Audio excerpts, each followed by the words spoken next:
June 7th, 1944. Outthinking, Normandy. Rain.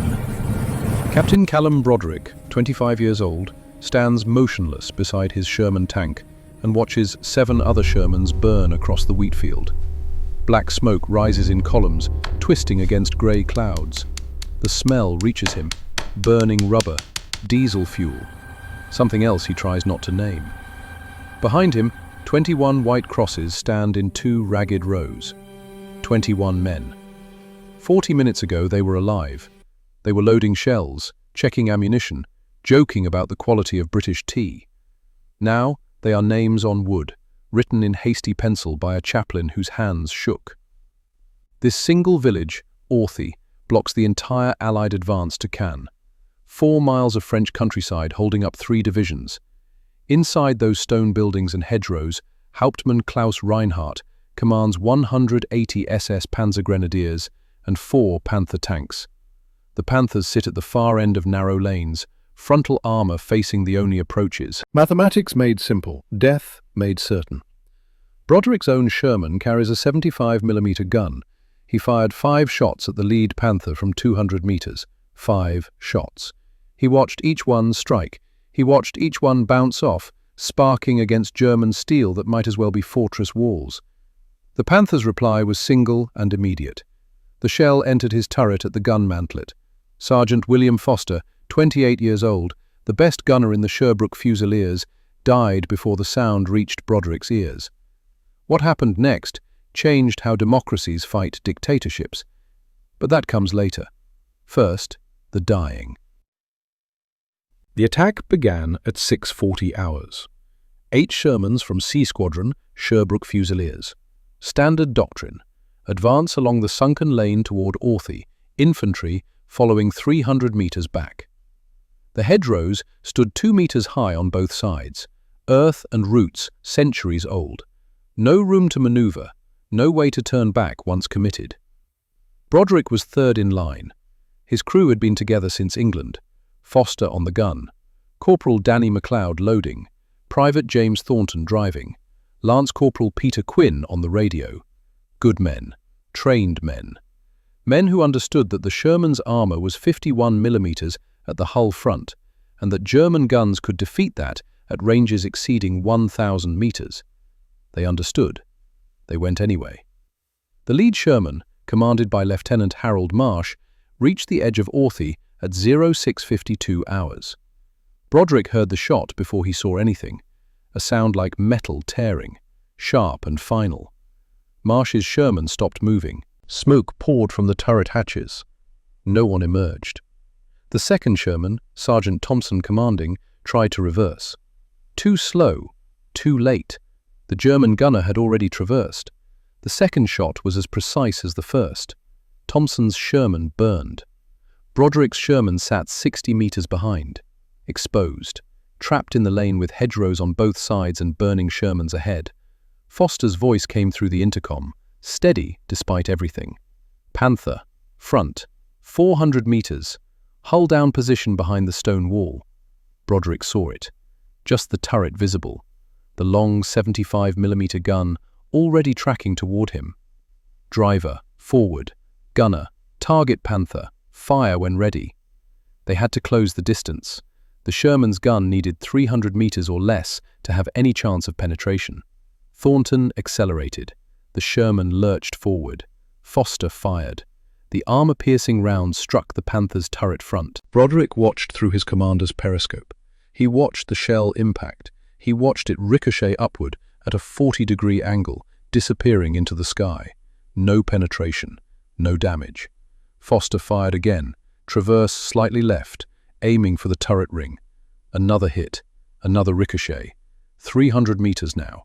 Broderick could see the German tank commander in his cupola, could see him clearly. A man, young, calm. Foster fired a third time. The shell struck the gun mantlet. Sparks. No penetration. "Loading!" MacLeod called out, his voice tight. They were down to 2 rounds of armor-piercing in easy reach. 250 meters. Inside effective range now. Maybe. Foster fired the 4th shot. This one hit the Panther's lower hull, just visible above the stone wall. The thickest armor on the vehicle. The shell bounced off like a stone skipping on water. The Panther's gun fired once.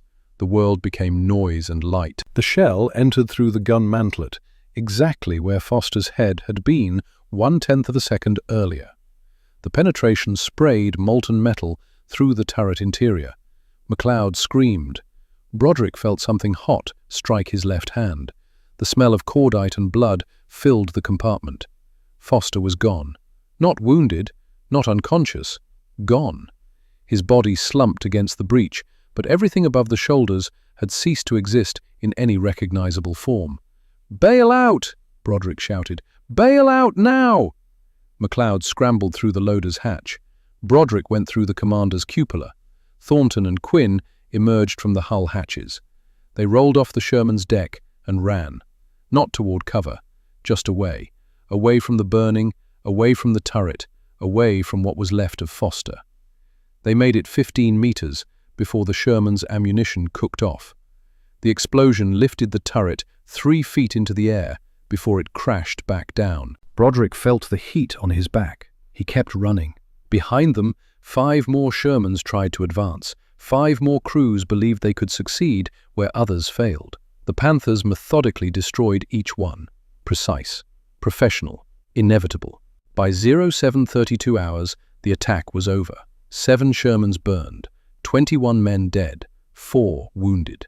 The survivors fell back to the assembly area 1 kilometer north of Outthinking. Broderick knelt beside his Sherman for 20 minutes before anyone could convince him to move. His left hand bore burns across the palm and fingers where molten metal had struck through his glove. He didn't feel it. He stared at the turret hatch where Foster's blood ran down the exterior armor in thin streams, diluted by rain. MacLeod, wounded by the same shrapnel that scarred Broderick's hand, was evacuated to England. He would never return to tanks. Thornton and Quinn, traumatized beyond function, were quietly reassigned to supply units. The crew that had trained together in England was gone. Foster was dead. The others were scattered. Broderick would have to build something new from what remained. The chaplain came. A young captain, recently arrived from England. He said something about God's will and sacrifice and honor. Broderick didn't respond. The chaplain moved on to comfort the other survivors. Lieutenant Colonel James Harrison, commanding the Sherbrooke Fusiliers, arrived at 800 hours. He stood beside Broderick for a full minute before speaking. "Captain, I need you to regroup your crew. We're pulling back to reorganize." Broderick looked up at him. "I don't have a crew, sir. I have 3 men and 21 graves to dig." Harrison crouched down, meeting Broderick's eyes. "You have 3 men and 300 more depending on you to figure out how we stop losing Shermans to Panthers. Foster trained you. Honor that by making his death mean something." Broderick said nothing. Harrison stood and walked away. By 1100 hours, the chaplain had finished marking the graves. 21 crosses. Penciled names that would be formalized later if they survived long enough for formal graves registration. Broderick stood at attention while the chaplain said words over men who could not hear them. MacLeod stood beside him, left arm bandaged where shrapnel had torn through. Thornton stood rigid, staring at nothing. Quinn held his helmet in both hands, rotating it slowly. When the service ended, Broderick walked to Foster's grave. The cross read, S.G.T. William Foster, 28 years, Sherbrooke Fusiliers. "I should have ordered retreat," Broderick said to the wood and earth. "You told me the gun couldn't penetrate at that range. I ordered Thornton to advance anyway. This is on me." The grave did not answer. Rain continued falling. The stakes went deeper than one captain's guilt. At the regimental level, the numbers were catastrophic. The Sherbrooke Fusiliers landed in Normandy on June 6th with 96 operational Sherman tanks. By June 15th, 45 were destroyed or disabled. 47% casualties in 9 days. The crews suffered worse. Tanks could be replaced within weeks. Trained men took months. Dead men never came back. The letters piled up in the adjutant's tent, hundreds of them, written by men who thought they might not survive to post them. instructions on what to tell parents, wives, children. Last words composed in pencil on whatever paper was available. The adjutant, Captain Robert Finch, read each one before sealing the envelopes. His job required it. Someone needed to verify that the letters contained nothing that could compromise operational security if they fell into enemy hands. Finch stopped sleeping well after the third day. The letters were too similar. All of them said the same things in different words. Tell Mother I was brave. Tell Sarah I love her.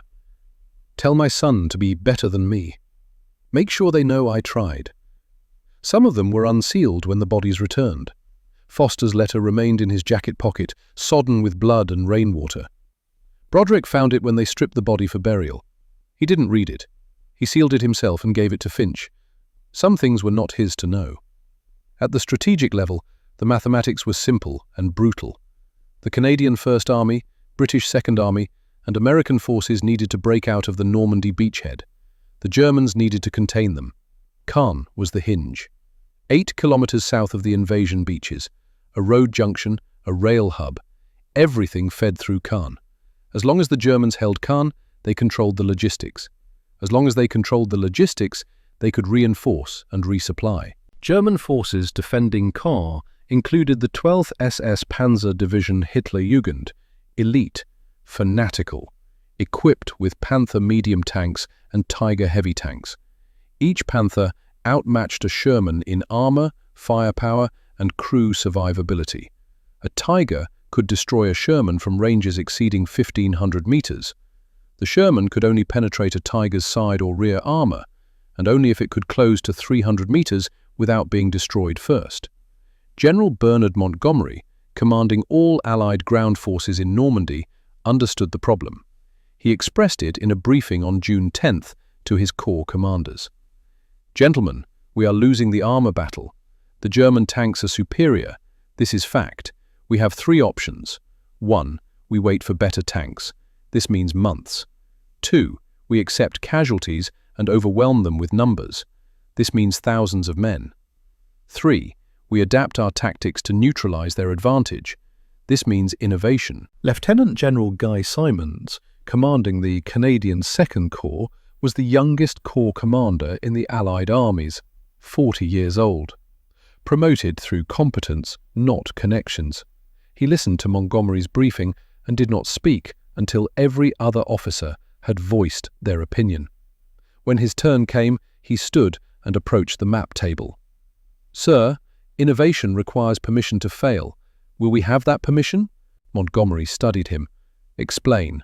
If I order experiments that cost men and tanks, will I be relieved for incompetence? Or will I be supported while we learn what works? Montgomery's jaw tightened. That depends entirely on whether you learn quickly. Simons nodded. Then we'll learn quickly, sir. He returned to his headquarters and began drafting orders. The Canadians would not wait for better tanks. They would make the tanks they had into something the Germans did not expect. But first, they needed to understand exactly how the Germans were killing them. Hauptmann Klaus Reinhardt, 32 years old, commanding officer of the 3rd Company, 12th SS Panzer Division, wrote in his field journal on the evening of June 7th. The entry was precise, methodical, the habits of a professional soldier who had survived 3 years on the Eastern Front. Wednesday, 7th of June, 1944. Outhie. Weather. Rain. Intermittent. Temperature. 14 degrees Celsius. Enemy action this date. Canadian Sherman column attacked at 0640 hours. 8 tanks. Standard frontal approach along the sunken lane. Predictable. Our Panthers engaged from prepared positions at ranges between 200 and 400 meters. All 8 enemy tanks destroyed in 46 minutes. No German casualties. Ammunition expenditure, 14 armor-piercing rounds. Assessment. The Canadian crews demonstrate courage, but not tactical imagination. They advance into kill zones as if believing willpower can defeat ballistics. Their Sherman tanks are mechanically reliable and numerous, but the 75mm gun lacks the velocity to defeat Panther frontal armor at combat ranges. We can engage and destroy them from positions where they cannot harm us. The Canadians fight more aggressively than the British. They take risks that British crews avoid. This makes them both more dangerous and more vulnerable. They will charge across open ground if ordered. They will attempt impossible shots. They do not quit easily. These are admirable qualities in soldiers. They do not, however, change the outcome when the technology is so unbalanced. Personal note: I observed the Canadian commander today through binoculars. Young, perhaps 25, he continued firing even after his fourth shot failed to penetrate. He only retreated after his gunner was killed. That kind of determination deserves respect, even as we must exploit it. Recommendation to battalion: maintain current defensive posture. Allow Canadians to come to us. Panthers positioned at lane ends with clear fields of fire. No need to expose our tanks to flanking attacks or close-range ambushes. We are winning by remaining patient. Reinhardt signed the entry and closed the journal. He sat in the commander's seat of his Panther, parked beneath camouflage netting in an orchard 300 meters south of Outthinking. His crew slept in bedrolls beside the tank. His gunner, Unteroffizier Hans Weber, had scored 3 kills that morning. Clean shots, no wasted ammunition. Weber was 20 years old and had learned to kill tanks in Russia. He treated it like mathematics: range, angle, penetration tables, variables and solutions. Reinhardt did not sleep yet. He smoked a cigarette and watched the northern horizon where Canadian positions lay beyond the hedgerows. He thought about the young captain who kept firing when any rational analysis said to retreat. Thought about the courage required to charge into certain death because your orders demanded it. He had seen such courage before, in Russia, on both sides. The Germans had it, the Soviets had it, the Canadians seemed to have it as well. War consumed brave men without hesitation or preference. The machinery did not care about courage. It cared about angles of armor and velocities of shells. The mathematics killed the brave and the cowardly with equal efficiency. Reinhardt finished his cigarette and climbed down from the Panther. He checked the sentry positions, ensured the camouflage netting was secure, and finally lay down to sleep. Tomorrow would bring more attacks, more brave men driving inferior tanks into his kill zone, more crosses in Canadian cemeteries. He slept poorly. He always did after killing. The pattern repeated for 8 days. June 9th. The Fort Garry Horse attacked toward Bretteville. 11 Shermans advanced through morning fog. German Panthers from the 12th SS destroyed 9 of them in the first 20 minutes. The survivors withdrew. 17 Canadians died. 24 were wounded. June 11th. The British Columbia Regiment attempted a flanking maneuver near Puteaux-en-Bessin. They moved at dawn, hoping to catch German positions unprepared. The Germans were prepared. Panthers fired from concealed positions at ranges exceeding 600 meters. 8 Shermans destroyed. 14 men killed. June 15th. The 1st Hussars tried a night infiltration. They advanced without lights, using compasses and memorized terrain features. They made it within 300 meters of German lines before flares lit the night sky. Panzerfaust teams destroyed 4 Shermans at close range. Panthers destroyed 3 more. 19 men died. The regimental commander, Lieutenant Colonel Colwell, was among them. By June 16th, the Canadian armoured regiments had lost 114 Shermans in 10 days. Casualties exceeded 600 men. Replacement crews arrived from England with minimal training. Some had less than 4 weeks in Shermans before being assigned to combat units. They learned quickly, or they died. Most died. Broderick absorbed 3 replacements on June 12th. None of them were Foster. None of them had Foster's instinct for gunnery, his calm under fire, his ability to estimate range by eye and hit on the first shot. They were young men, scared and undertrained, trying to operate equipment that would get them killed. The first replacement gunner lasted 2 days. He froze during contact with a Panther, unable to fire. Broderick transferred him to supply duty. Better a living coward than a dead hero. The second gunner died on June 14th. A Panzerfaust round hit the Sherman's side armor during an infantry engagement near Buren. The warhead penetrated. The explosion killed the gunner and loader both. Broderick, in the turret, survived with burst eardrums and flash burns on his face. He could not hear properly for a week afterward. The third gunner, Corporal Lachlan Drummond, arrived on June 18th. 19 years old, Nova Scotia, promoted from loader to gunner after his previous commander was killed. He had fired the main gun exactly 3 times in combat. He looked at Broderick with eyes that expected to die and wanted to know when, not if. Broderick met him beside the replacement Sherman. This one was fresh from the depot, hastily repainted in British olive drab that still smelled of chemicals. The 75mm gun gleamed, unscratched by combat. It would not stay that way long. "Drummond," Broderick said, "what did you do before the war?" Drummond blinked. Not the question he expected. "Lighthouse keeper, sir. Sambro Island Light, Halifax Harbour." "How long?" 3 years, sir. My father kept it before me. 28 years. Broderick studied him. Thin, nervous hands. But the eyes, beneath the fear, held something else. Focus. The kind of attention that came from watching for dangers in darkness and fog. "Lighthouse keeping requires what? Navigation? Weather reading?" "Yes, sir, and light discipline.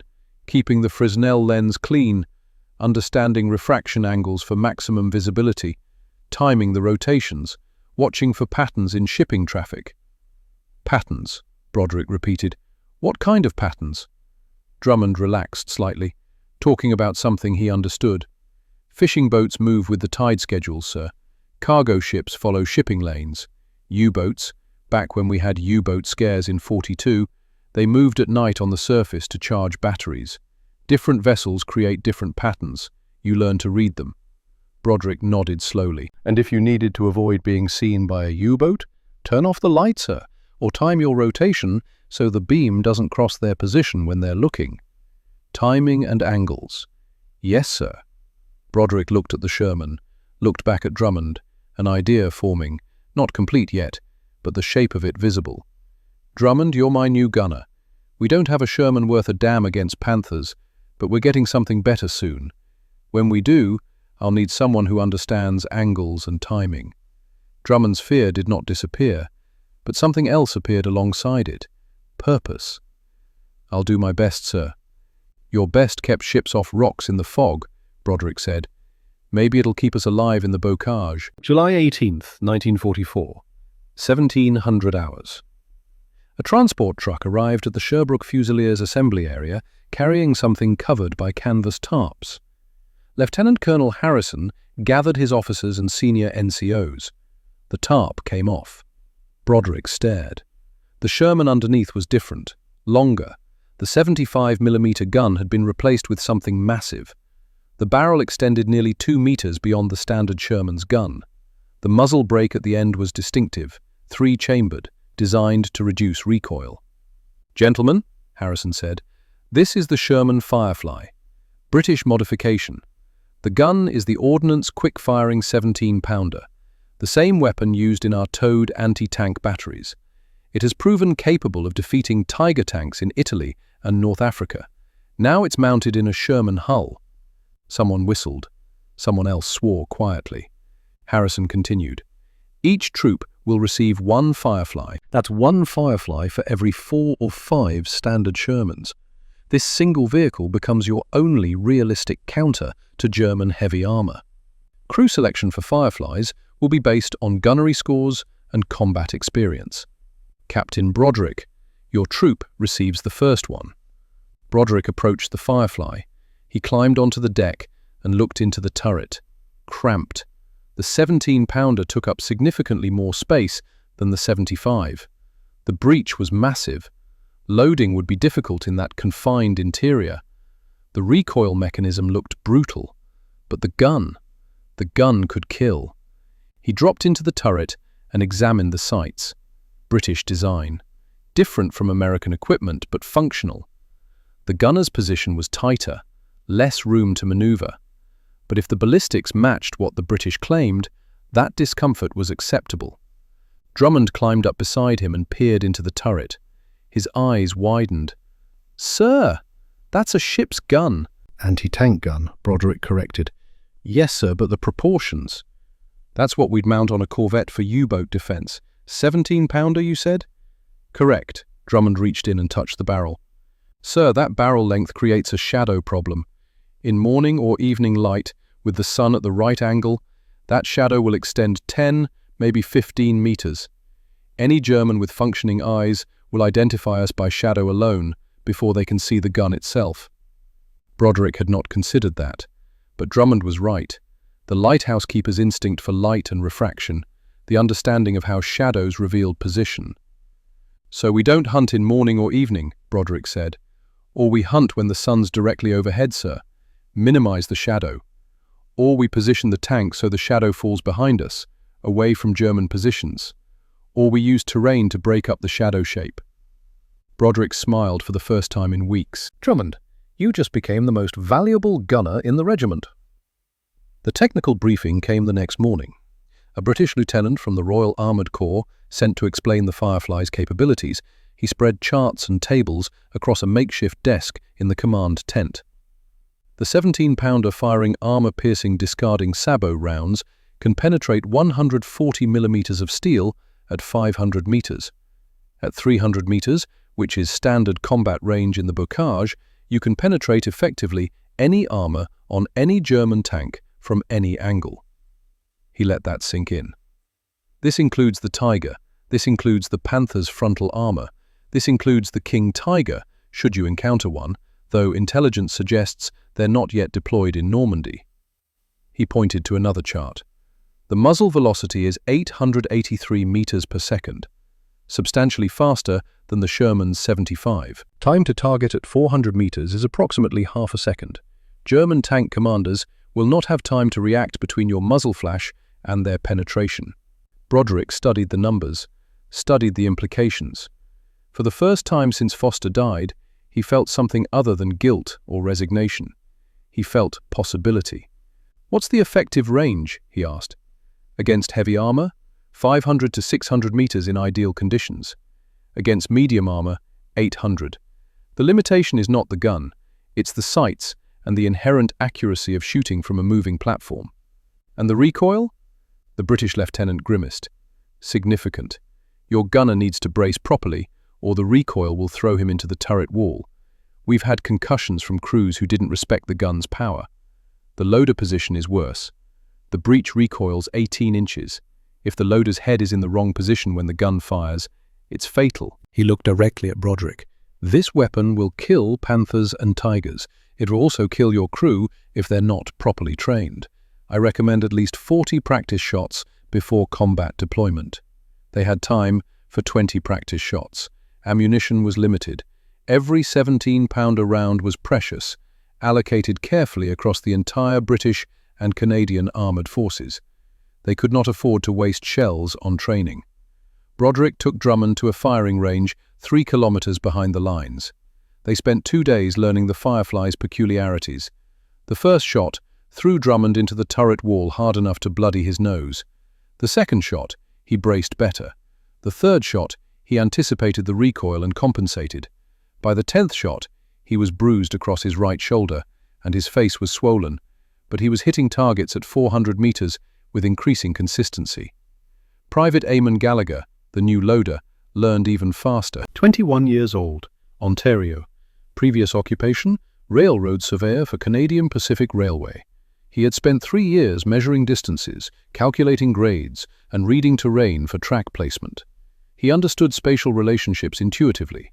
He could estimate ranges by eye and place ammunition in Drummond's hands without being asked.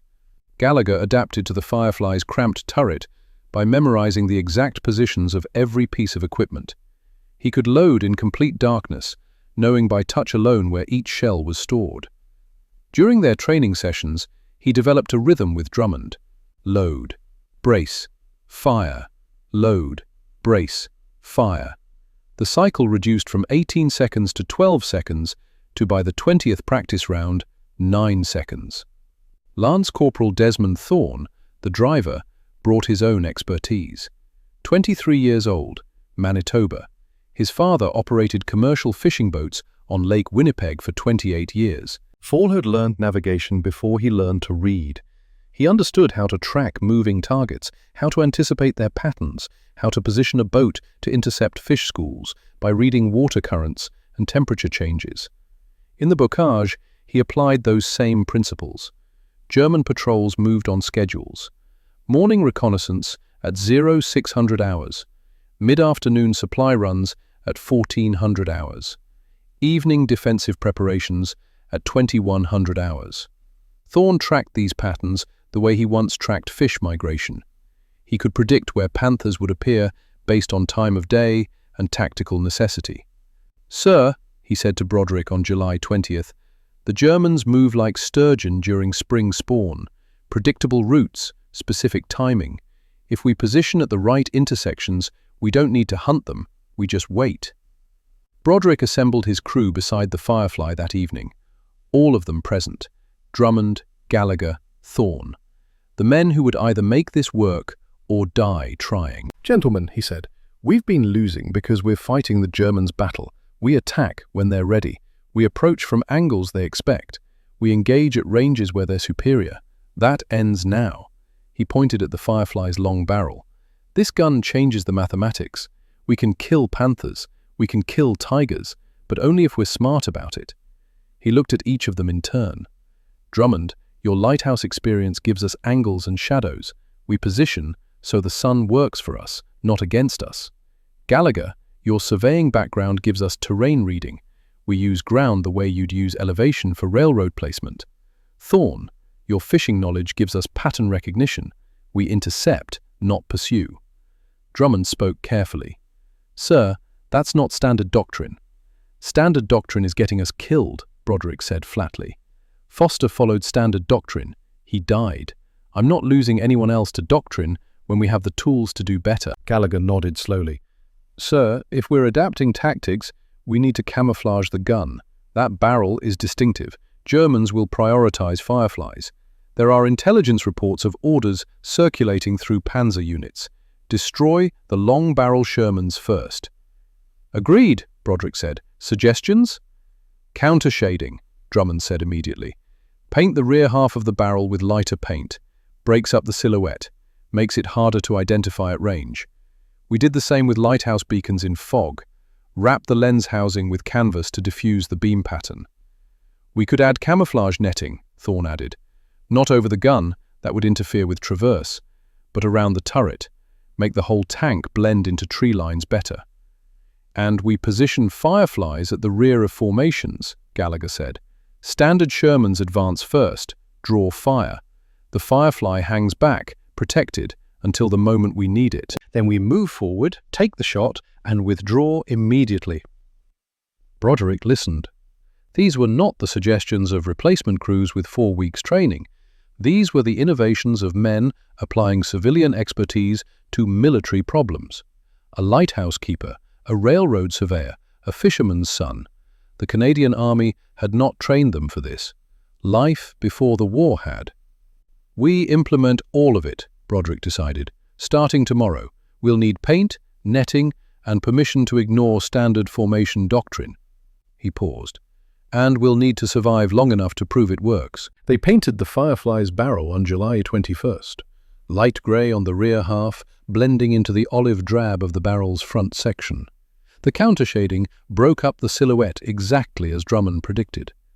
At ranges beyond 300 meters, the gun looked shorter, less distinctive, more like a standard Sherman. They attached camouflage netting around the turret on July 22nd, using local foliage to break up the tank's outline. From 50 meters away in a tree line, the Firefly nearly disappeared. They practiced the new tactics on July 23rd. Standard Shermans from Broderick's troop advanced along a hedgerow. The Firefly remained 200 meters back, hull down behind a low rise. When simulated enemy positions opened fire, the Firefly moved forward, took a shot, and withdrew before return fire could be effective. The cycle took 18 seconds. Survivable. Lieutenant Colonel Harrison observed the exercise. He said nothing during the training. Afterward, he approached Broderick. "That's not how we're supposed to do it," Harrison said. "No, sir," Broderick agreed. "It's not." "How confident are you?" "Confident enough to bet my life, sir, because I'm betting it regardless." Harrison studied the camouflaged Firefly.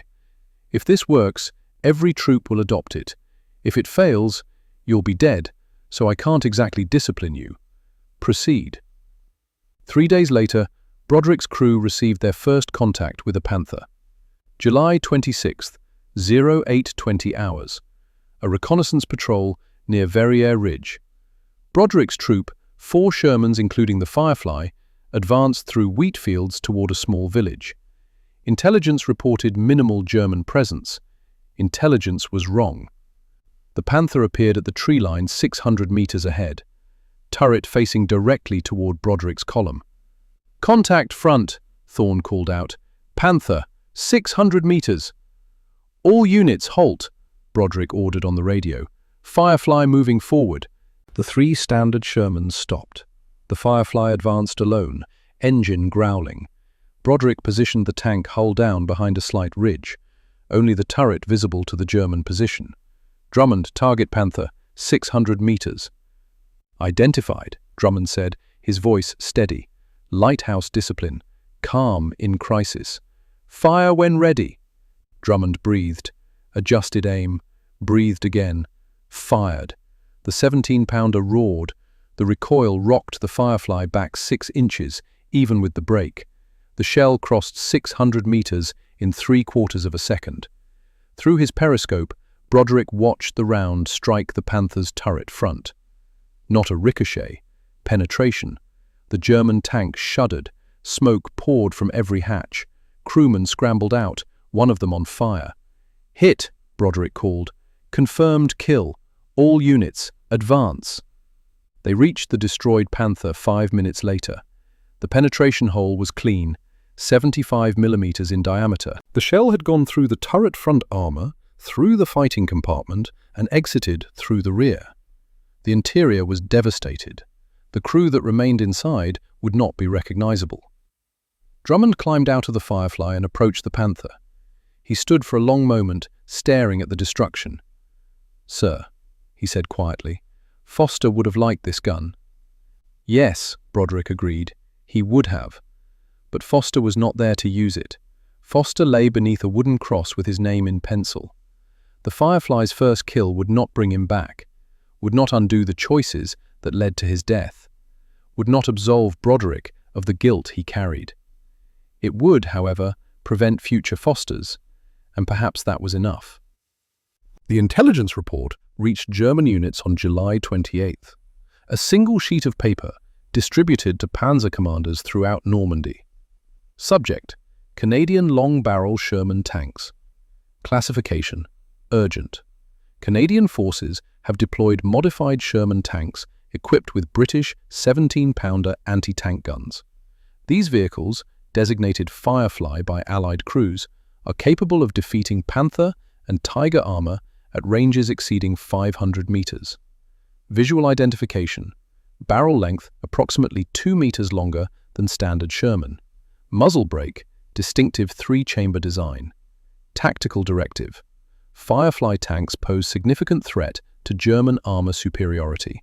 All panzer commanders are ordered to identify and engage Firefly tanks with priority over standard Shermans. Destruction of Firefly tanks is critical to maintaining tactical advantage. Distribution: all panzer battalion commanders, company commanders, and platoon leaders. Hauptmann Reinhardt read the report in his command post. He read it twice. Then he called for his company's senior tank commanders to assemble. SS Hauptsturmführer Erich Volkmar arrived first. 33 years old, commander of the 2nd Platoon, 138 confirmed kills across the eastern and western fronts. He drove a Tiger tank with the number 007 painted on the turret in black. His crew had served with him for 18 months. They had survived Kursk, Kharkov, and now Normandy. They were efficient, professional, some said the best tank crew in the division. Volkmar read the intelligence report without expression. "This changes the tactical situation," he said. "Yes," Reinhardt agreed. "The Canadians now have weapons that can kill us. We no longer have the absolute technical advantage." "How many Fireflies do they have?" "Unknown. Intelligence estimates 1 per troop, perhaps 20 to 30 in the Canadian sector." Volkmar calculated silently. If we eliminate the Fireflies first, the remaining Shermans are still inferior. Agreed, but identifying Fireflies under combat conditions will be difficult. In poor visibility, at range, with camouflage, the barrel length may not be immediately obvious. Then we treat every Sherman as a potential Firefly, Volkmar said. Engage all targets with maximum aggression. Reinhardt shook his head. That wastes ammunition and exposes our tanks unnecessarily. Better to be cautious. Identify before engagement when possible. Caution gets you killed, Hauptmann. I learned that in Russia. So did I, Reinhardt said quietly, which is why I'm still alive. They stared at each other. Two philosophies of survival. Volkmar's aggression had earned him decorations and a reputation. Reinhardt's caution had kept his company functional through 3 years of war. Both men had seen hundreds die. Neither was wrong. Neither was entirely right. I will inform the battalion commander of your recommendation, Reinhardt said. For now, all crews are ordered to prioritize long-barrel targets when identified. Proceed with your patrols. Volkmar saluted and left. Reinhardt watched him go. The best killer in the company, perhaps the best in the division. A man who had survived impossible odds through skill and ruthlessness. The kind of soldier who won battles. Also, the kind of soldier who got his entire crew killed if his luck ran out. Reinhardt returned to his journal that evening. He wrote, "The Canadians have adapted. They now possess weapons equal to ours. The technical imbalance is neutralized. What remains is training, tactics, and will. In these areas, we hold advantages. But advantages can be overcome by desperation and innovation. The Canadians demonstrate both. I think perhaps we have underestimated them. Not their courage, that was always evident, but their ability to learn and adapt while under pressure. This is dangerous. An enemy who learns is an enemy who eventually wins." Personal observation. I find myself hoping the young Canadian captain survived, the one who would not stop fighting even when his gunner died. If he lived, and if he now commands a Firefly, he will be formidable. I would prefer to fight him from 800 meters. At 400 meters, with that gun, he would kill me. Reinhardt closed the journal. Outside, the Norman sunset painted the sky in shades of red and gold. Beautiful, peaceful, utterly at odds with what was coming. In 6 days, Operation Totalize would begin. 1,000 Allied tanks would advance in darkness. The war would change. And some of the men writing in journals tonight would not write again. Reinhardt did not know which side would suffer more. He suspected both. August 1st, 1944, Canadian 2nd Corps Headquarters, a farmhouse 3 kilometers behind the front lines, requisitioned for the duration. The walls bore scars from previous fighting, bullet holes, shrapnel marks. Someone had patched them with wooden boards, but the damage remained visible beneath. Lieutenant General Vaughan Ashford stood alone in the map room at 0430 hours. At 40, he was the youngest corps commander in the Canadian Army, promoted through demonstrated competence in Sicily and Italy. He had earned that position through competence demonstrated in Sicily and Italy, not through political connections or seniority. General Montgomery trusted him. The soldiers under his command respected him. Neither of those things would matter if he could not solve the tactical problem that had killed 300 men in July alone. The problem was simple. German Panthers and Tigers dominated daylight engagements. Canadian Shermans, even the new Fireflies, could not advance across open ground against prepared defensive positions without catastrophic losses. Standard doctrine required artillery bombardment followed by infantry assault, followed by armor exploitation. But the artillery gave away the attack's timing. The infantry suffered horrific casualties crossing open ground, and by the time the armor moved forward, German guns were positioned and waiting. Ashford had been studying alternatives for 3 weeks. He had read everything available on night operations.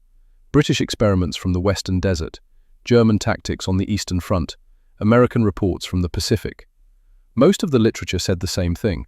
Armor cannot operate effectively in darkness. Too much risk of collision, too much chance of disorientation, too much likelihood of friendly fire. Most of the literature was written by people who had not watched 300 men die in 30 days. Ashford picked up a red grease pencil. On the map, he traced a line from the Canadian positions south through the German defensive belt toward Falaise. 12 kilometers. If Canadian forces could break through and reach Falaise, they would cut off the entire German 7th Army. Tens of thousands of enemy troops would be trapped.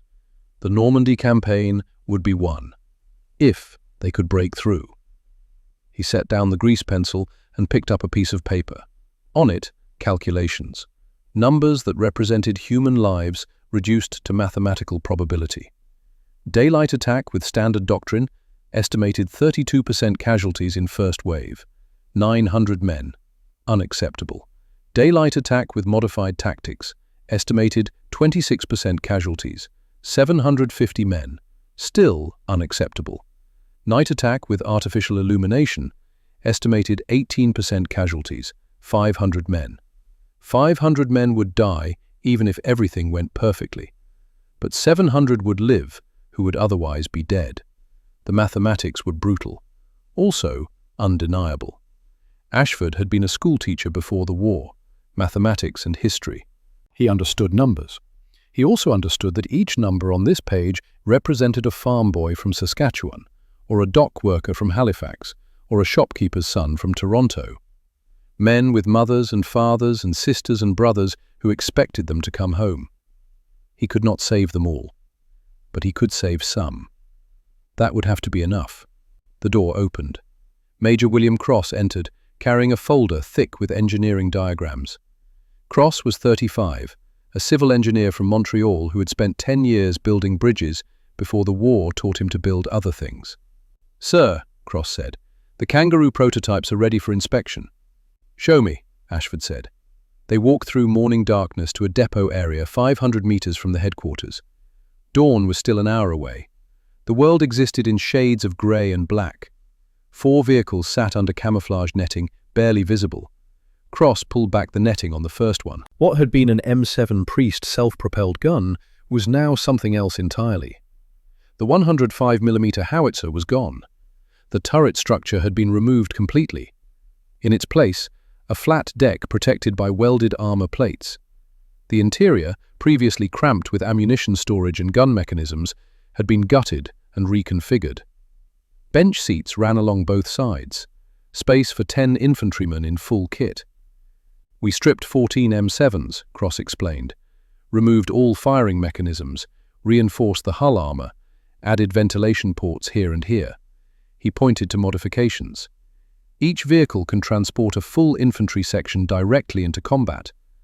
The men dismount 20 meters from enemy positions instead of crossing 300 meters under machine gun fire. Ashford climbed into the crew compartment, cramped but functional. The ventilation ports were small but adequate. The armor was thick enough to stop rifle rounds and shell fragments, though not anti-tank weapons. "Have you tested it?" Ashford asked. "Yesterday, 10 men, full equipment, they loaded in 20 seconds, drove 6 kilometers over rough terrain, dismounted in 15 seconds. No injuries, no mechanical failures." "What about live fire?" "Sir, we haven't had authorization to expose infantry to risk during testing." Ashford looked at him. "Major, in 6 days I'm going to order 1,000 tanks and 4 divisions of infantry to attack in darkness. If these vehicles fail, men will die. I need to know they won't fail. Conduct live fire tests today. Use volunteers if you must, but I need confirmation by tomorrow evening." Cross nodded. "Yes, sir." Ashford climbed back out of the vehicle. He walked around it slowly, examining the welds, checking the armor placement, testing the ventilation ports. Adequate. Not perfect, but better than sending infantry across open ground with no protection at all.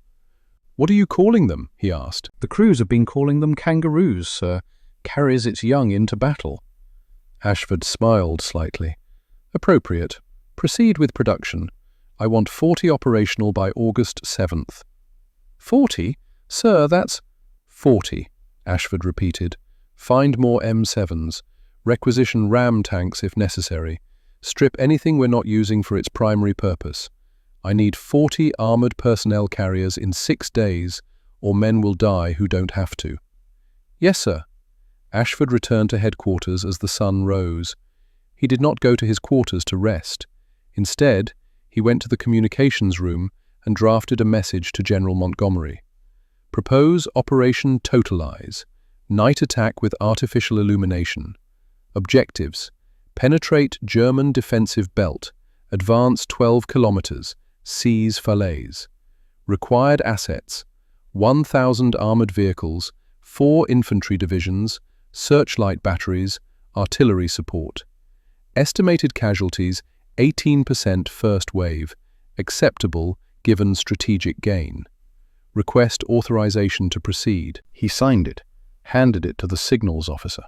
The message would reach Montgomery within the hour. Approval or denial would follow shortly after. Ashford sat in the communications room and waited. The same morning, 12 kilometers south, Hauptmann Klaus Reinhardt received his own briefing. The location was different. A cellar beneath a stone farmhouse that had survived 3 weeks of artillery. The participants were different. German officers instead of Canadian. But the map on the wall told the same story from the opposite perspective. Reinhardt studied the Canadian positions marked in blue. The density had not decreased. If anything, more units had moved into the sector in recent days. American forces to the west were pushing hard. British forces to the east were preparing another offensive. And here, in the center, the Canadians were unusually quiet. Quiet was suspicious. SS Hauptsturmführer Erich Volkmar stood beside him, arms crossed, studying the same map. "They're preparing something," Volkmar said. "Obviously," Reinhardt agreed. "The question is what and when. Our reconnaissance reports increased vehicle movement at night, searchlight testing, radio traffic using new cipher protocols, which tells us they're planning an attack, but not where or how." Volkmar's expression was predatory, almost eager. "Let them come. They've tried 4 times in July. We destroyed them 4 times. August will be no different." Reinhardt turned away from the map. "You're certain of that?" "I'm certain our tanks are superior. I'm certain our defensive positions are excellent. I'm certain the Canadians haven't shown any tactical innovation beyond the Firefly, which we can counter by engaging them first. Yes, I'm certain." Reinhardt said nothing for a moment. Then, "In Russia, did you ever face an enemy who learned from their mistakes?" Volkmar's expression darkened. "Everyone learns in Russia, or they die." "The Soviets learned quickly," Reinhardt continued. "They started the war with terrible tactics and good tanks. By 1943, they had excellent tactics and excellent tanks. They learned because they had to. Because survival required adaptation." "Your point?" "My point is that the Canadians have been dying for 6 weeks. They're still here. They haven't broken. They haven't withdrawn. They keep attacking despite impossible odds.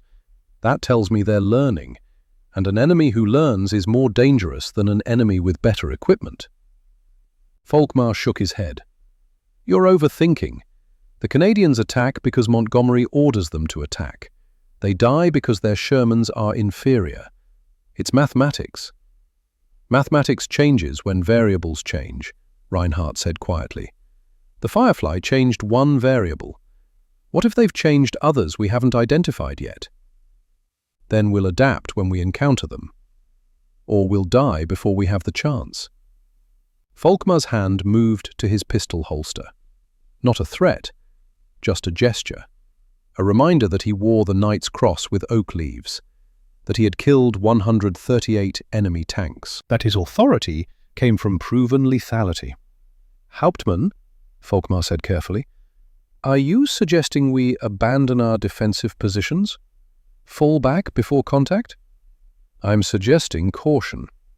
Caution is for men with something to lose. We've already lost this war. All we can do now is kill as many of them as possible before the end." Reinhardt stared at him. "You believe that? You believe Germany will lose?" "I believe the Americans have infinite resources and the Soviets have infinite men. I believe we're fighting on 3 fronts with dwindling supplies. I believe Berlin is burning from Allied bombing. Yes, I believe we'll lose. But I can still make them pay for the victory." The honesty was startling. Most SS officers maintained fanatical optimism about ultimate victory. Volkmar's clear-eyed assessment of Germany's strategic position was both refreshing and deeply troubling. "If you believe we'll lose," Reinhardt asked, "why keep fighting?" Volkmar smiled, not a pleasant expression. "Because killing is the only thing I'm good at, and because stopping now would mean the last 3 years meant nothing. At least this way, they'll remember us." He turned and walked toward the stairs. At the doorway, he paused. "The Canadians will attack again, soon. When they do, I'll be ready. You should be too." After Volkmar left, Reinhardt remained in the cellar. He pulled out his journal and wrote, "August 1st, 1944. Morning. Met with Volkmar. He is the best killer I know. Also the most nihilistic. He fights now, not for victory but for legacy, for the chance to be remembered. This is what desperate wars produce. Men who fight, not for the future, but for the past. Men who cannot imagine peace because they have become weapons. I think perhaps I am becoming the same." Personal note. Received letter from Greta today. She writes that the children ask when I will come home. I have no answer. Home feels like a concept from another life. The man who lived there, who taught school and read books and worried about trivial things, is not the man I am now. War has changed me in ways I cannot yet fully understand, but it has not changed me into Volkmar. Not yet. I still remember what it means to hope, even if that hope is foolish. He closed the journal. Outside, the morning sun climbed higher. In 6 days, Operation Totalize would begin. Volkmar would get his wish. The Canadians would attack, and both sides would learn which adaptations mattered more. August 2nd, 0200 hours. Canadian training area, 8 kilometers behind the lines. 50 Sherman tanks formed up in darkness. This was the test, the proof of concept. Could armor move effectively at night with only minimal illumination? Broderick's Firefly was 20th in line. Behind him, 30 more tanks. Ahead, 19. The formation stretched 200 meters from first to last vehicle. They would advance 3 kilometers, maintain cohesion, and arrive at the objective without collisions or navigation failures. That was the theory. No searchlights tonight. The test required realistic conditions. Just darkness, compasses, and radio coordination. "All stations, this is Commander 6, came the voice on the radio. Major Harrison, leading from the front Sherman. "Advance on my mark. Maintain 5-meter intervals. Compass heading 180 degrees. Mark." 50 engines growled. 50 drivers engaged transmissions.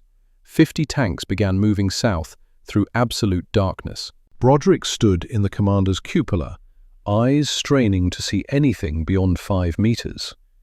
Useless. The Sherman ahead was a vague shadow. The ground was invisible. Every meter felt like driving blind off a cliff. "Thorn," he said to his driver, "how are you navigating?" "Compass and dead reckoning, sir," Thorn replied. His voice was tight. "Counting revolutions of the drive sprocket, estimating distance based on gear ratio." "Can you see the tank ahead?" "Barely, sir. Just enough to maintain interval." 3 minutes passed. 4. 5. The column advanced at 8 kilometers per hour, painfully slow, but in darkness, 8 kilometers per hour felt reckless. Then the sound. Metal on metal. A crash ahead. The radio erupted with shouting. "Contact! We've collided!" Second tank and fourth tank. Repeat, collision. "Halt! All units halt!" The column stopped. Broderick climbed down from his Sherman and ran forward. Other commanders were doing the same. Flashlights appeared, dim red lenses to preserve night vision. The collision was not catastrophic, but it was real. The second Sherman had drifted left. The fourth Sherman, trying to maintain interval with the first, had not seen the drift. The fourth tank's front slope struck the second tank's left rear track assembly. Metal bent, track pins sheared. Both tanks were immobilized. Lieutenant Collins, commanding the 4th Sherman, stood beside the wreckage. Blood ran down his forehead where he had struck the periscope housing during impact. "I couldn't see," he said. His voice shook. "No moon, no stars, no reference points. I was following by sound, and then suddenly we hit." Major Harrison arrived. He examined the damage with a flashlight. Then he looked at the assembled commanders. "This is unacceptable," he said. "We advance in 5 days with 1,000 tanks. If we collide like this under fire, the entire operation fails." "Sir," Broderick said, "we need more illumination." Not full lights, but something to establish reference points. "Searchlights will reveal our positions to German artillery." "Not searchlights on the ground, sir. Searchlights pointed at the sky, reflected off cloud cover, creates ambient light without direct beams." Harrison studied him. "Will that work?" "Drummond," Broderick called. His gunner approached. "Explain lighthouse light diffusion in fog." Drummond explained the principle with quiet confidence. "Sir, when fog rolls into Halifax Harbour, direct lighthouse beams blind ships. They can't navigate by the beam itself, so we aim the beam upward. The light reflects off fog particles and creates ambient illumination over a wide area.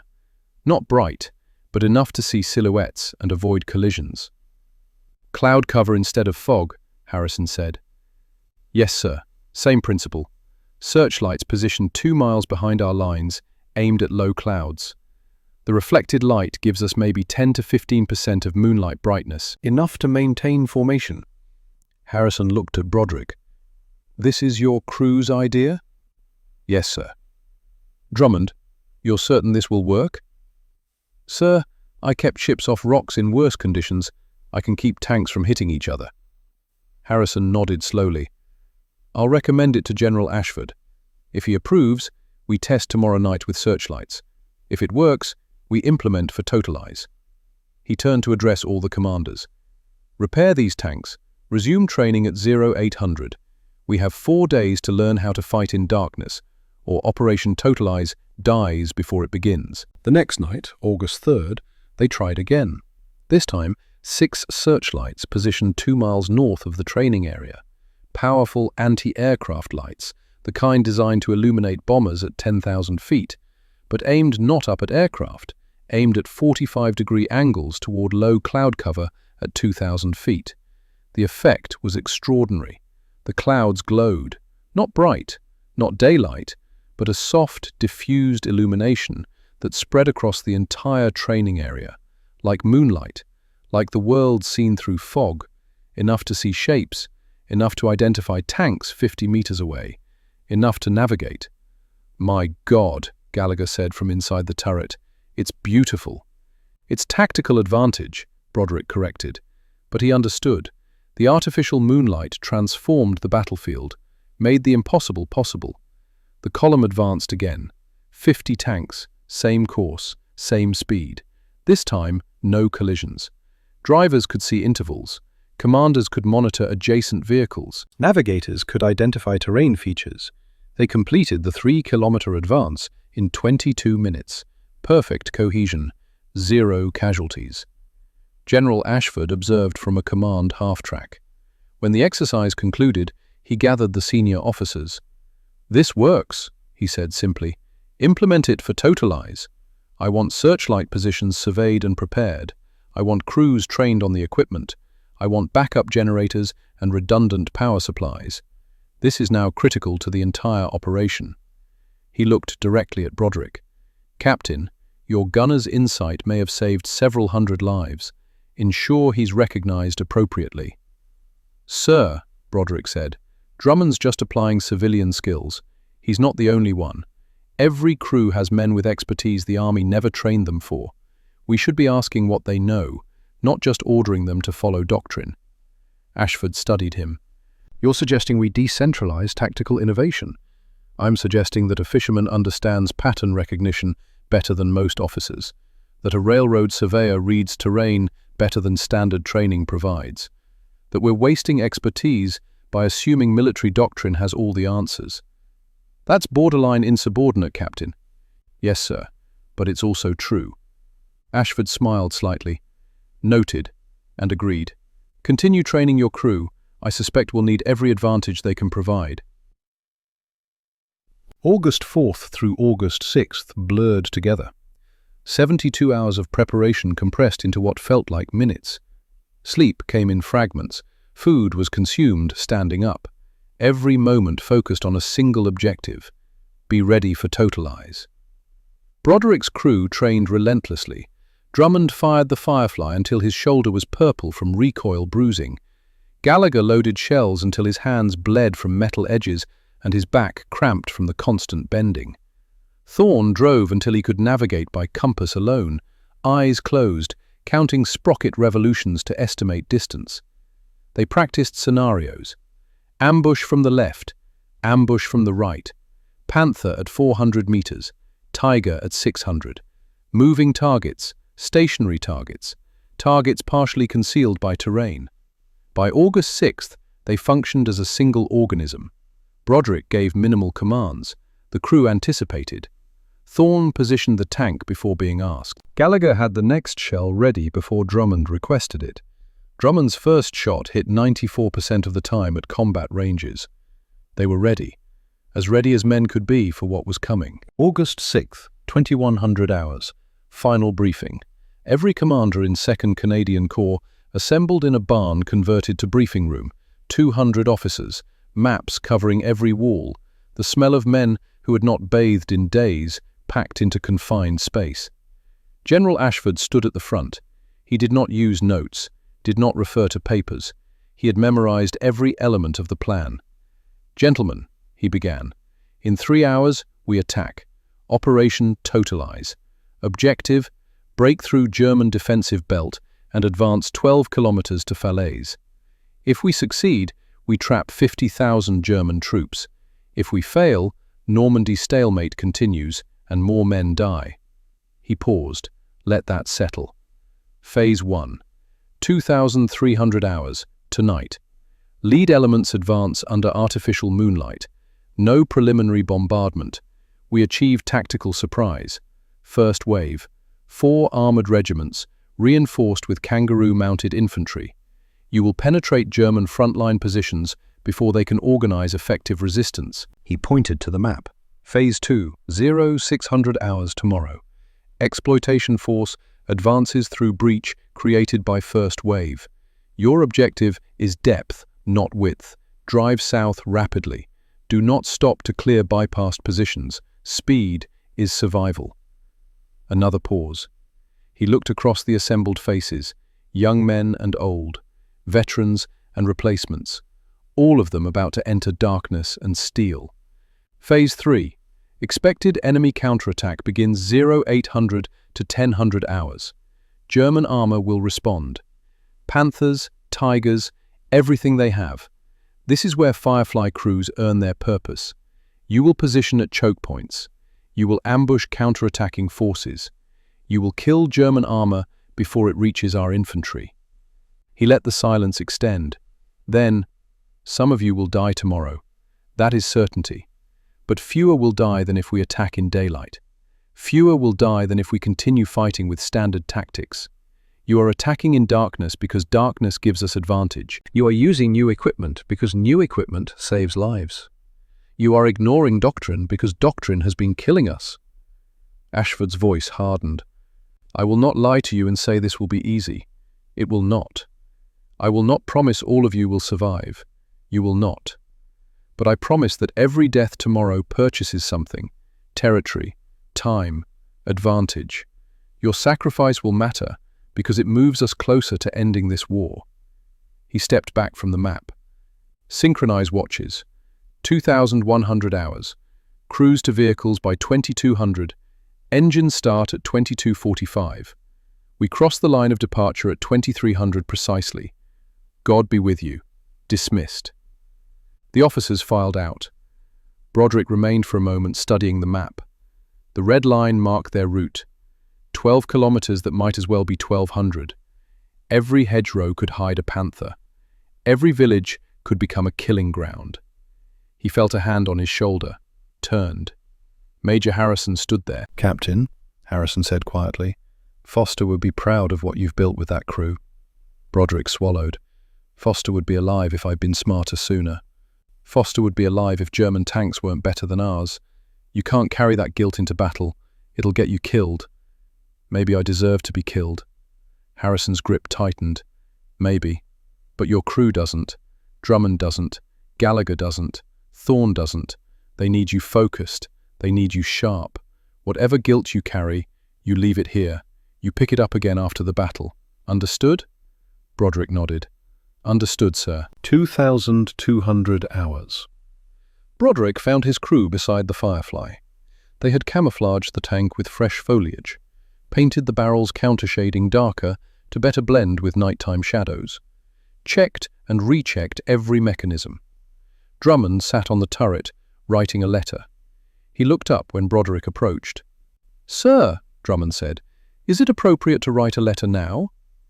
"It's appropriate to do whatever helps you focus." "I'm not sure it's helping. I've written 3 pages and none of it says what I mean." "What do you mean?" Drummond folded the letter. "I mean that I'm terrified, that I've been terrified since Foster died, that every time I pull the trigger, I see his head come apart, that I don't sleep anymore because when I close my eyes, I'm back in that turret with his blood on my hands." He looked at Broderick. "But I also mean that I'm proud, that I've learned to do something I never imagined. That keeping lighthouses taught me how to kill tanks. And that seems impossible, but it's true. That I've become someone my father wouldn't recognize, but might respect." Broderick sat beside him on the turret. "Drummond, you don't have to go tonight. I can request a replacement gunner, medical discharge for psychological strain. No one would question it." "Would Foster have requested discharge?" "Foster never had the chance." "Exactly, sir. He died fighting. I won't dishonor that by quitting before the battle starts." Gallagher emerged from the turret. "Begging pardon, sir, but none of us are quitting. We've trained for this. We're ready." Thorne climbed out from the driver's hatch. "Sir, I tracked German patrol patterns for 6 weeks. I know where they move. I know when they move. Tonight, they're not going to see us coming." Broderick looked at his crew, boys who had become soldiers, men who had learned to function despite fear. The crew Foster had helped build before he died. "All right," Broderick said. "Then we do this together. Thorne, you get us to the objective without collision. Gallagher, you keep shells flowing regardless of what happens around us. Drummond, you kill every panther and tiger that appears in your sights. I'll coordinate and try not to get us all killed. Agreed?" "Agreed, sir," they said in near unison. 2,245 hours. Engines started across the assembly area. The sound was enormous. Hundreds of Sherman engines roaring to life simultaneously. The ground vibrated, the air filled with diesel exhaust and mechanical thunder. Broderick settled into the commander's cupola, put on his headset, checked the radio frequencies. All functional. He looked around at the other tanks forming up in darkness, shadows and shapes, crews he knew and crews he had never met, all of them about to enter the same nightmare. 2,300 hours approached, the moment that would change everything or mean nothing, success or catastrophic failure, survival or death. No middle ground existed anymore. The radio crackled. "All stations, this is Ashford. You are cleared to advance. Operation Totalize is active. Show them what adaptation means. Show them what Canadians can do. Good luck." Searchlights snapped on 2 miles north. The clouds lit up. Artificial moonlight spread across the battlefield. The world shifted from black to grey. Shapes emerged. Terrain features became visible. Navigation became possible. "All vehicles advance," came the command from unit leaders across the formation. 1,018 tanks began moving south. The largest armored night attack in history. Canadian innovation against German doctrine. Desperation against experience. Inside the Firefly, Broderick's crew sat in their positions, silent, focused, waiting for contact that would come within minutes or hours, but would definitely come. "Driver," Broderick said. "Forward." The Firefly lurched into motion. Ahead, darkness and Germans and the future of the war. Behind, Foster's grave and all the other crosses marking failures and sacrifices. Around them, hundreds of other crews making the same advance, betting their lives that innovation mattered more than specification, that learning mattered more than doctrine, that Canadians, fighting in borrowed tanks with improvised tactics, could defeat an enemy that had dominated Europe for 4 years. The artificial moonlight held steady, the column advanced, and somewhere in that darkness ahead, Eric Volkmar waited in his Tiger, with the number 007 on its turret. 138 kills to his credit. Confident, skilled, deadly. He did not know about the searchlights, did not know about the Firefly's camouflage improvements, did not know that the Canadians had learned from every death in June and July, did not know that pattern recognition from fishing boats and light diffusion from lighthouses and terrain reading from railroad surveys had been weaponized into a tactical system. He would learn. Soon. In darkness and fire and the final moments of certainty. The war was changing. The night attack proved it. And when dawn came, nothing would be the same. 2,337 hours, August 7th, 1944. 4 kilometers south of the Canadian start line. The artificial moonlight held steady, clouds glowing pale grey against the black sky. Broderick's Firefly moved at 12 kilometers per hour through wheat fields that had not seen harvest. The grain stood waist-high, golden stalks bending under the tank's weight. No artillery had announced the attack. No bombardment had warned the Germans.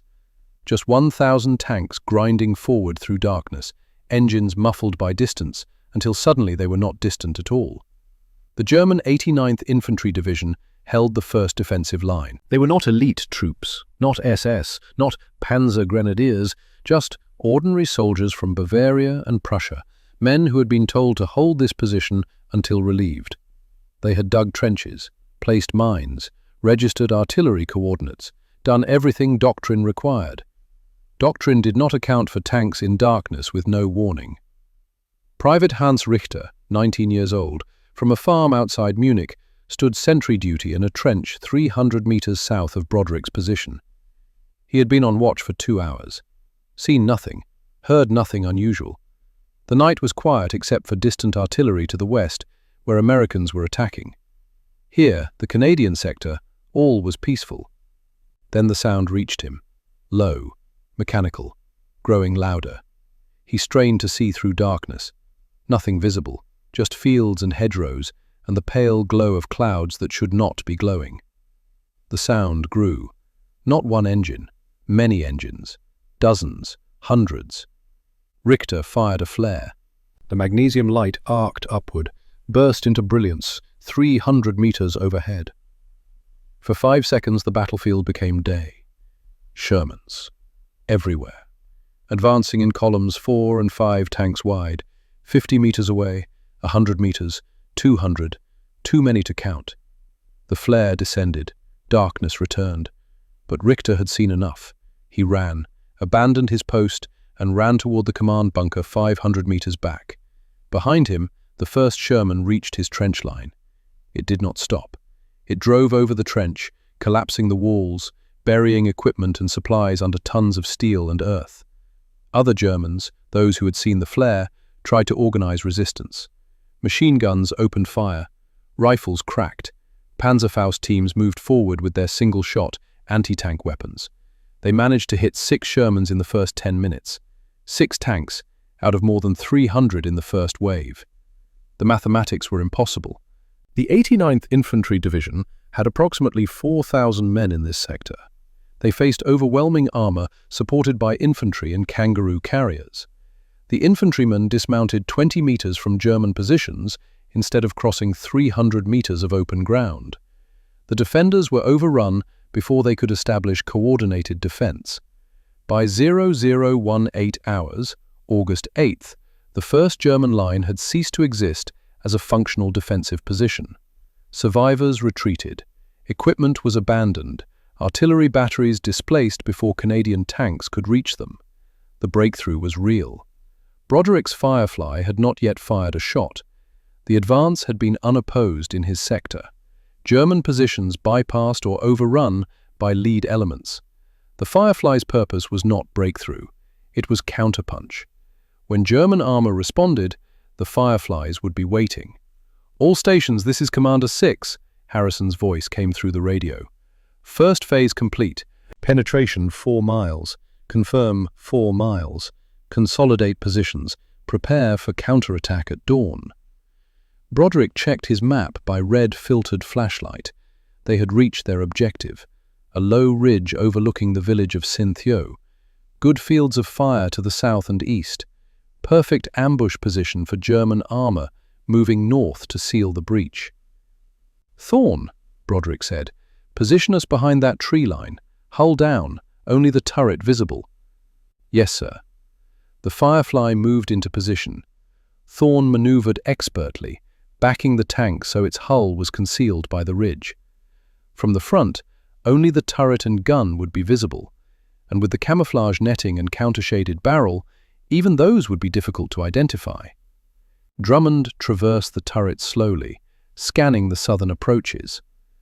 "Good position, sir. Clear fields of fire out to 800 meters. Gallagher stacked ammunition within easy reach. Armor-piercing discarding sabot rounds, 6 of them. Enough to kill 6 German tanks if Drummond's accuracy held. After that, they would need to reload from the floor storage, adding seconds to each shot cycle. "We hold here," Broderick said. "Engine off. Maintain radio silence unless contact. We wait." They waited. Dawn was 3 hours away. The night was cooling. Inside the turret, the crew's breath created condensation on metal surfaces. No one spoke. There was nothing to say. The plan was clear. German armor would come. They would engage. Some would live. Some would die. Broderick thought about Foster. Wondered if Foster's ghost could see this. The culmination of everything they had trained for. The Firefly in perfect position. The crew functioning flawlessly. The tactical advantage finally theirs. Would Foster be proud? Or would he resent that Broderick survived to command the weapon Foster never got to fire? The guilt never left, just quieted sometimes. Tonight, it was very quiet, replaced by focus and purpose, and the responsibility of keeping 3 men alive through what was coming. 05:30 hours. Dawn began breaking. The artificial moonlight was no longer needed. Natural light spread across the battlefield. Grey first, then pink, then gold as the sun cleared the horizon. And with the sun came the Germans. Hauptmann Klaus Reinhardt had spent the night trying to understand what was happening. Reports flooded in, contradictory, confused. The entire Canadian sector was in chaos. His own company's forward positions had been overrun. Communication with battalion headquarters was intermittent. The 89th Infantry Division had effectively ceased to exist as a cohesive unit. At 05:45 hours, he received clear orders, finally, from division headquarters. All available armor to advance immediately. Canadian breakthrough at Synthio must be sealed. Counterattack with maximum force, no delay. Reinhardt assembled his company. 4 Panthers operational, 3 more damaged but mobile. His own command Panther and Volkmar's Tiger. 9 tanks total. Not enough, but all that was available. He briefed his commanders in 5 minutes. "Canadians have penetrated 4 miles. Our objective is to stop their advance and push them back. Intelligence reports heavy Canadian armor in Synthio sector. Expect Shermans, including Fireflies. Engage at maximum range. Do not close unnecessarily." Volkmar listened with his characteristic predatory expression. "Hauptmann, respectfully, maximum range engagement gives them time to maneuver. We should close quickly, use our superior armor, and kill them before they organize." "Your aggression has served you well," Reinhardt said. "But these Canadians have adapted. They've demonstrated tactical innovation we didn't anticipate. Caution is appropriate. Caution is fear by another name." "Then call me cautious. You are free to lead the advance. I will support from overwatching position." Volkmar smiled. "As you wish, Hauptmann, but when this is over, I will have killed more Canadians than your entire company." He climbed into his Tiger. Engine started, the distinctive high-pitched whine of the Maybach engine. 700 horsepower, pushing 68 tons of steel. The Tiger rolled forward, leading the German column south towards Sinthu. Reinhardt followed in his Panther.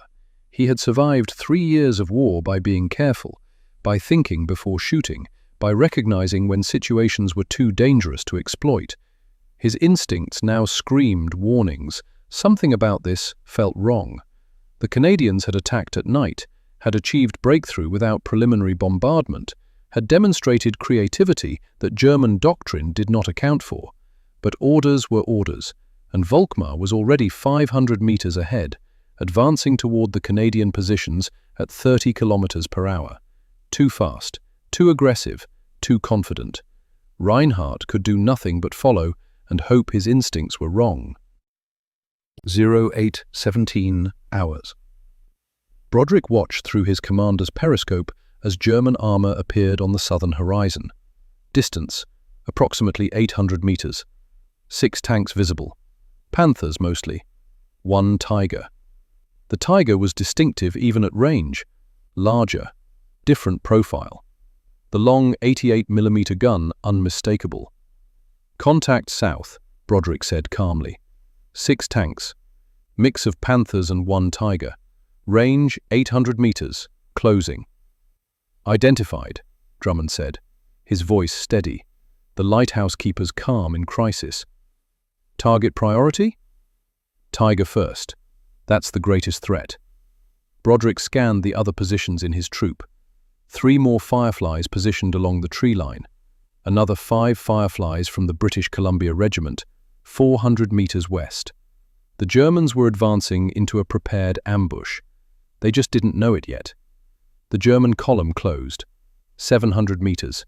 600. They were moving directly toward the Canadian positions, apparently unaware of the threat. Volkmar's Tiger led the advance, its commander visible in the cupola, scanning with binoculars. "Range 500 meters, Drummond called out. "Hold fire," Broderick ordered. "Let them close to 400.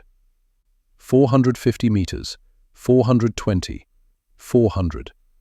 The Tiger stopped. Its commander had seen something. The turret began traversing, searching for targets in the tree line. "All Fireflies," Broderick transmitted on the troop radio frequency. "Engage on my command. Target Tigers and Panthers. 3, 2, 1, fire." 5 Fireflies fired simultaneously. The sound was enormous. 5 17-pounder guns at full charge. The recoil rocked each tank backward, despite the muzzle brakes. 5 armor-piercing discarding sabot rounds crossed 400 meters in half a second. Drummond's shot was perfect.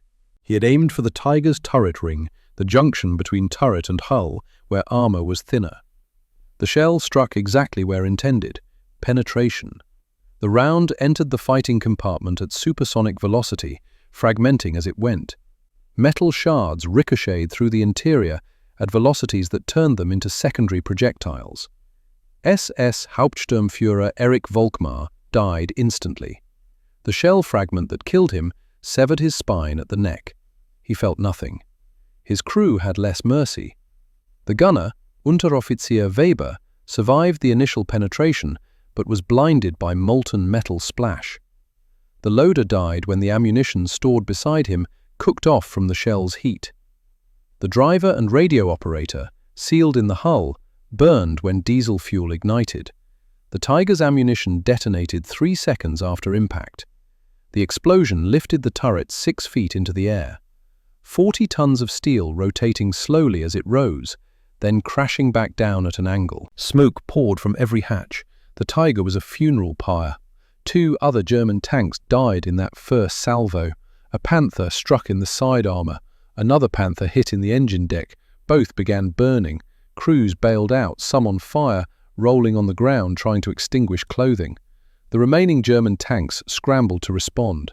Turrets traversed frantically, searching for targets in the tree line, but the Fireflies were hull down, camouflaged, firing from concealment.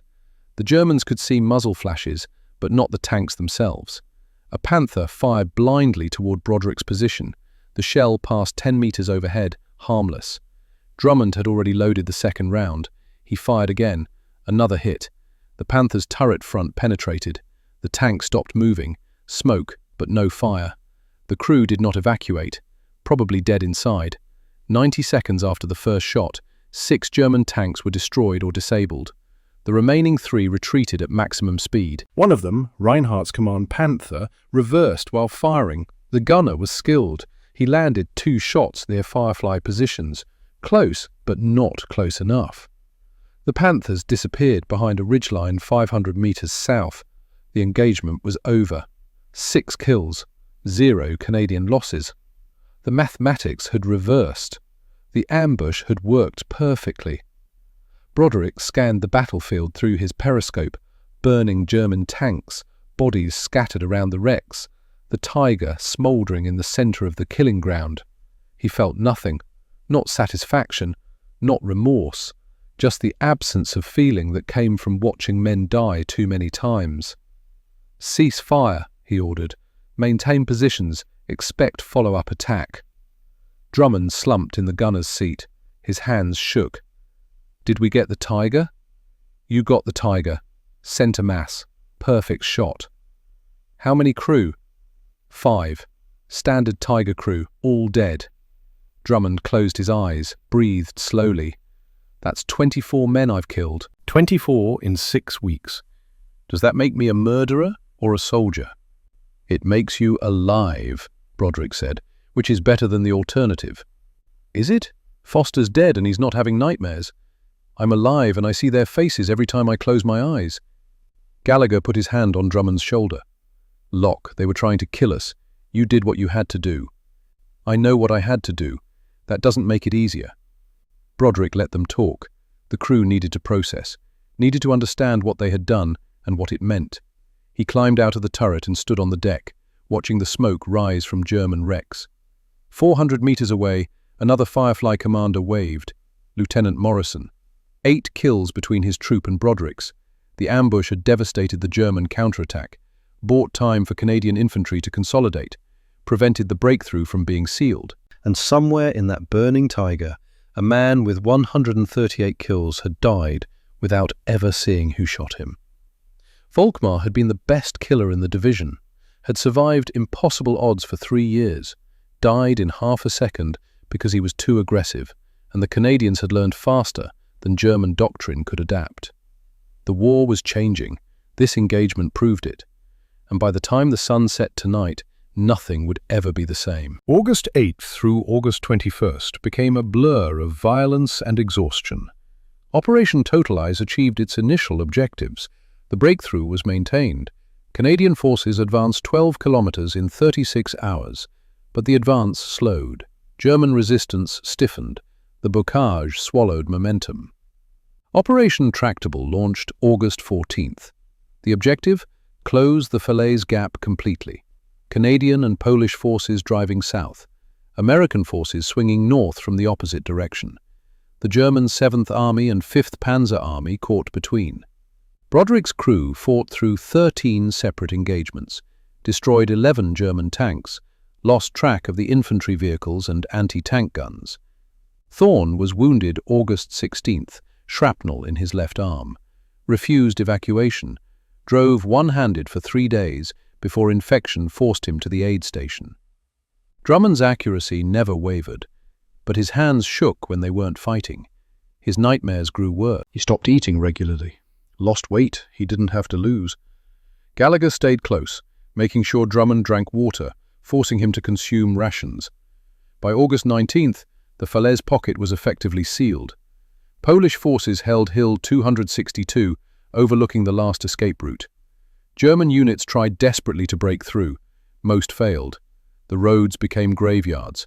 Broderick's troop reached the pocket's edge on August 20th. What they found defied description.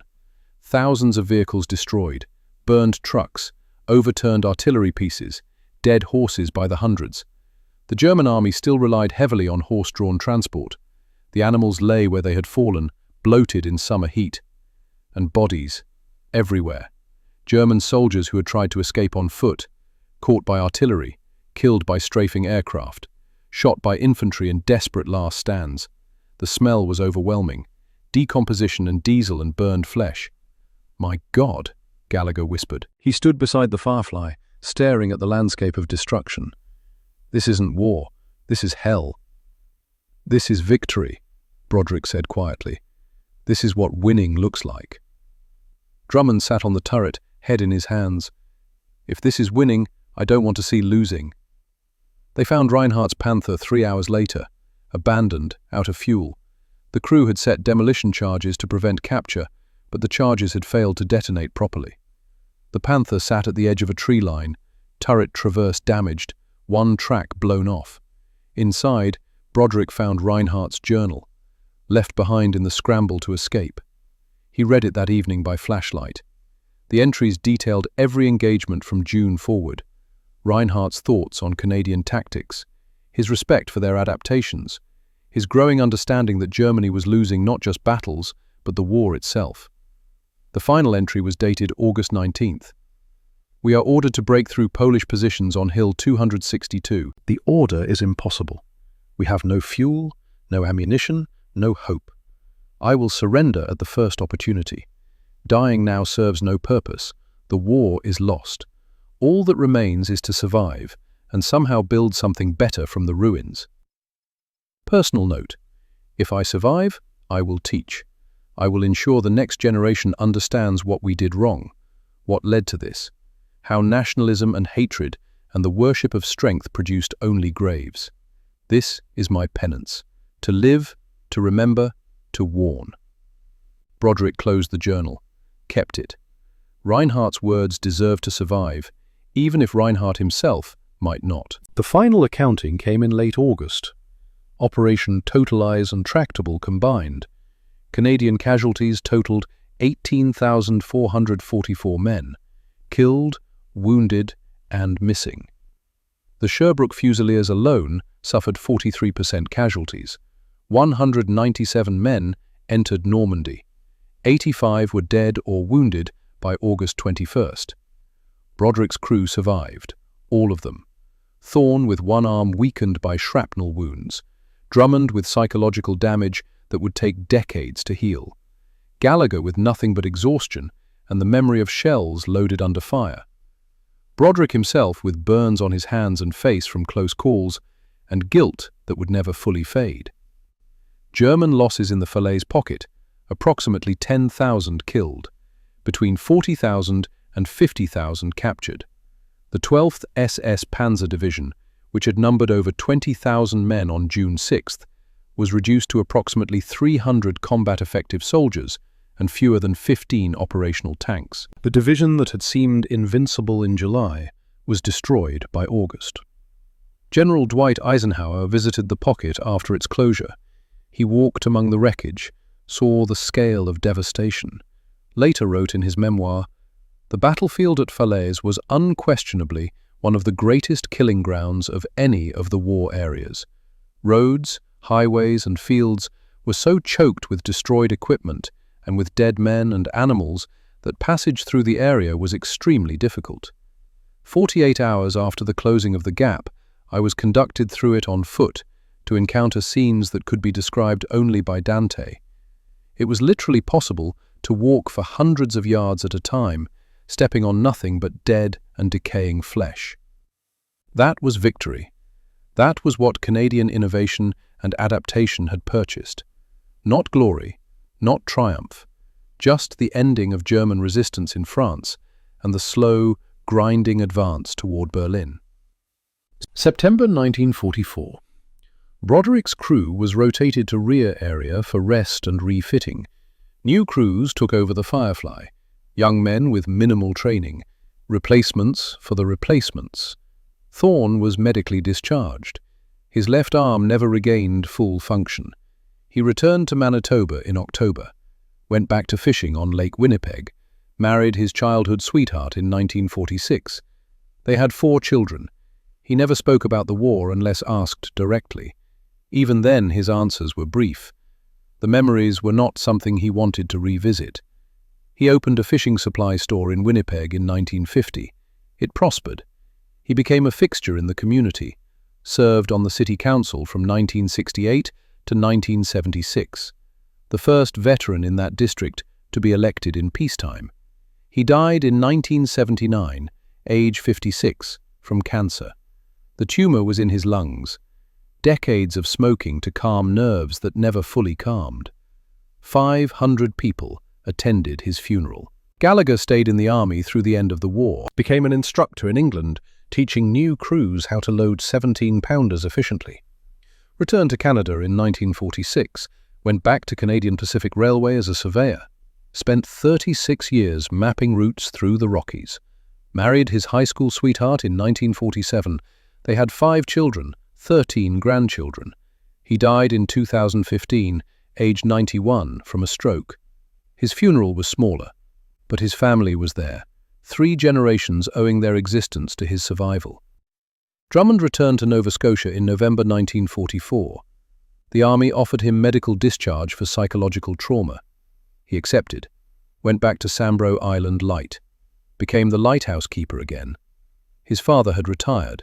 The position was his. He never married. The nightmares never stopped entirely, just became manageable. In the 1960s, he finally sought therapy, talked about Foster's death, about the 24 men he had killed, about the weight of survival when so many others died. The therapy helped, not much, but enough. He kept the lighthouse for 40 years, retired in 1984 at age 59, moved to Halifax, lived alone in a small house near the harbour. He died in 2018, aged 93, peacefully in his sleep. No family, no children, just a life lived quietly after too much noise. Broderick was promoted to major in October 1944, continued commanding tanks through the Netherlands and into Germany, was there when the war ended in May 1945, returned to Canada in July, went back to Saskatchewan, became a high school history teacher. He met Eleanor in 1947. She had been a nurse in London during the Blitz, understood war without needing it explained. They married in 1948, had 3 children. Broderick taught for 38 years. Every year, he taught a unit on World War II. Every year, he told his students about Foster, about adaptation, about the cost of victory. He never glorified it, never suggested war was noble or necessary, just explained what had happened and why. Let the students draw their own conclusions. He died in 2009, age 90, from heart failure. His funeral was large. Former students, fellow veterans, his children and grandchildren. The Sherbrooke Fusiliers sent a colour guard. They buried him with military honours in Saskatoon. Klaus Reinhardt survived. He surrendered to Canadian forces on August 19, 1944. Handed his sidearm to a lieutenant whose name he never learned. Was processed through POW system. Sent to a camp in Manitoba. Spent 3 years working on farms, learning English, reading everything he could find about what Germany had done during the war. The revelations about the Holocaust reached POW camps in 1945. The full scale of the atrocities, the camps, the gas chambers, the systematic murder of millions. Reinhardt read the reports with growing horror. He had fought for that, had defended that, had killed for that. The knowledge broke something inside him. When he returned to Germany in 1947, he refused to join the Bundeswehr despite offers, refused military service of any kind, became a teacher instead, secondary school, history and ethics. He wrote a memoir in 1963, Outthinking the Panzers, Shadow of the Tanks. It described his experiences fighting in Russia and France, condemned the Nazi regime without reservation, acknowledged his own complicity, explained how nationalism and propaganda and the worship of military strength had led Germany to catastrophe. The book sold moderately, made him no money, but it was honest, and honesty was what Germany needed. He married in 1950. His wife, Greta, had waited for him through 3 years of war and 3 years of imprisonment. They had 2 children. Both became teachers. Neither served in the military. Reinhardt taught until 1982, retired at 65, lived quietly in Bavaria. corresponded with former enemies, British officers, American tank commanders, and one Canadian captain whose journal he had found in an abandoned Sherman and returned through Red Cross channels in 1961. 1984. Normandy. 40th anniversary of D-Day, ceremonies and commemorations. Veterans returning to battlefields where they had fought 4 decades earlier. Old men with canes and wheelchairs visiting graves of young men who never aged. Broderick, 65 years old, arrived with a Canadian veterans group. Drummond, 59, came separately. Gallagher, 61, travelled with his wife. They had not seen each other in 20 years. Life had scattered them. They reunited at the Canadian cemetery near Sintho. 2,049 white crosses, perfectly aligned, immaculately maintained. Each cross marking a Canadian who died in Normandy. They found Foster's grave. The cross was no longer wooden, now marble. The inscription formal: Sergeant William Foster, Sherbrooke Fusiliers, June 7, 1944, age 28. Broderick stood at attention, said nothing. There was nothing to say that Foster's grave had not heard 40 times before. Drummond placed flowers. His hands still shook slightly. "I'm sorry I wasn't faster," he said to the marble. "I've apologized 10,000 times. It doesn't change anything. But I'm still sorry." Gallagher put his hand on Drummond's shoulder. "Locke, he knew the risks, we all did. Knowing doesn't make it easier." They stood in silence. 3 old men at a young man's grave, the living honoring the dead, the debt that could never be repaid. A voice spoke behind them, German accent, English good but not native.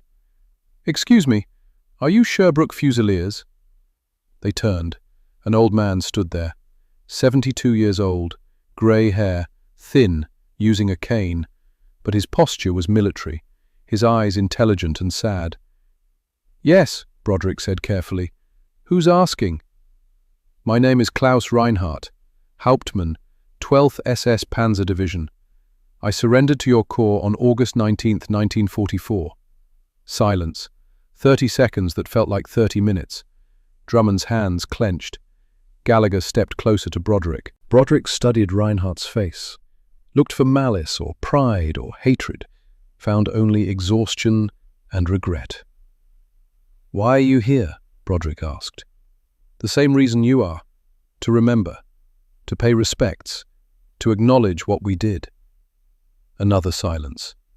Broderick thought about Volkmar burning in his Tiger, about the German crews who never escaped their tanks, about young men following orders into death. Drummond spoke, his voice tight. "You killed a lot of us." "Yes, and you killed a lot of us. The mathematics were mutual. We were defending democracy. You were serving fascism." "I know. I have spent 40 years understanding that distinction, trying to atone for being on the wrong side." Gallagher asked, "Did you know Erich Volkmar?" Reinhardt's expression shifted, pain evident. "Yes, he was my best tank commander. Died near here, August 8th. Your fireflies killed him." "Good," Drummond said flatly. "Yes," Reinhardt agreed. "Good. He was a killer, excellent at his profession." But killing was his only purpose. His death ended something that should have ended earlier. Broderick studied Reinhardt, saw genuine remorse, genuine understanding of what Germany had done and what he had participated in. Not a monster, just a man who had made terrible choices and spent decades living with the consequences. "Hauptmann Reinhardt," Broderick said slowly, "why did you seek us out?" "Because I read your after-action reports, your innovations, your adaptations. You won not because you had better equipment, but because you learned faster. That lesson has stayed with me. I teach it to my students, that democracy's advantage is distributed creativity, that authoritarian systems cannot adapt because they punish independent thinking." He looked at Foster's grave. "This man, Foster, he taught you, didn't he?" "Yes. Everything I know about commanding tanks came from Foster. And when he died, you did not stop. You adapted, trained a new crew, developed new tactics." Continued fighting. That is what I teach my students. that free men, fighting for something they believe in, will always defeat enslaved men fighting because they're ordered to. Drummond spoke again. You think an apology makes it better? You think coming here changes what you did? No, nothing changes what I did, but silence changes nothing either. Acknowledgement is not redemption, just the first step toward understanding. Broderick made a decision, extended his hand. You fought with honor, Hauptmann, more honor than your cause deserved. Reinhardt stared at the hand, then slowly reached out and shook it. You fought with brilliance, Captain, and mercy enough to accept this handshake. They stood together at Foster's grave, 4 old men who had tried to kill each other 40 years earlier. Now just men, veterans, survivors, carrying memories too heavy to put down but too important to forget. Come, Broderick said, let me show you where we positioned the Firefly, where Drummond killed Volkmar. They walked together across the battlefield, Broderick narrating, Reinhardt listening, Drummond and Gallagher following, former enemies becoming something else. Not friends, the gap was too wide for friendship, but witnesses, acknowledging each other's humanity despite everything. They stood at the tree line where the ambush had occurred. The ground had long since healed. Wheat grew where tanks had burned. No evidence remained of the violence. Here, Broderick said, we positioned hull down, waited for your column. Drummond fired first shot at 8:26 hours and 15 seconds. Volkmar's Tiger was lead tank, Reinhardt said. He was always aggressive. It killed him. Aggression and caution both get you killed, Broderick said. Just depends on circumstances. What saved you? What kept you alive when so many others died? Broderick thought about that. Adaptation. Civilian skills weaponized. A lighthouse keeper who understood angles. A surveyor who could read terrain. A fisherman's son who tracked patterns. We won because we used what we had instead of wishing for what we didn't. Reinhardt nodded slowly. That is the lesson. The important lesson. Not tactics or technology, but the willingness to learn and change. The sun was setting, 40 years to the day after Totalize began. The sky turned red and gold, beautiful. The same sky that had looked down on burning tanks and dying men. I have one question, Reinhardt said. If you could go back, if you could choose not to fight, would you? Broderick considered. No. Not fighting would have meant you won. Would have meant Foster died for nothing. Would have meant fascism spread. I would fight again. But I would give anything for it not to have been necessary. As would I, Reinhardt said quietly. As would every sane man who survived. They shook hands again, said goodbye, returned to their separate lives. Reinhardt to Germany, Broderick, Drummond and Gallagher to Canada. They never met again. Reinhardt died in 1992, age 80, from pneumonia. His students remembered him as the teacher who made history personal, who taught ethics alongside facts, who never let them forget that ideas have consequences and some ideas lead to graves. The Firefly that Broderick commanded in August 1944 was scrapped in 1946, sold for metal, melted down, turned into something peaceful. The specific atoms that made up that tank are now part of cars and buildings and bridge supports. The steel endures, the memories endure, the men who crewed it do not. But what they demonstrated remains, that ingenuity defeats specification, that adaptation matters more than doctrine, that ordinary men with civilian skills can become extraordinary soldiers when necessity demands, that democracy's true strength is not its weapons, but its ability to empower individual initiative. Foster taught Broderick. Broderick taught his crew. His crew survived to teach others. The lessons passed forward, generation to generation. The price was measured in graves. The value proved immeasurable. This is not a story about tanks. It is a story about the lighthouse keeper who learned to kill, the surveyor who mapped death, the fisherman's son who hunted Germans like sturgeon, and the teacher who carried guilt for 40 years but still taught his students to adapt and learn and never quit. They called it Operation Totalize. But the real operation was the transformation of men who thought they couldn't into men who did. The real victory was not Falaise or the breakthrough or the German collapse. It was the proof that free men fighting for something they believe in will find a way forward even when the mathematics guarantee failure. That was Foster's legacy. That was what Broderick and Drummond and Gallagher and Thorne carried home.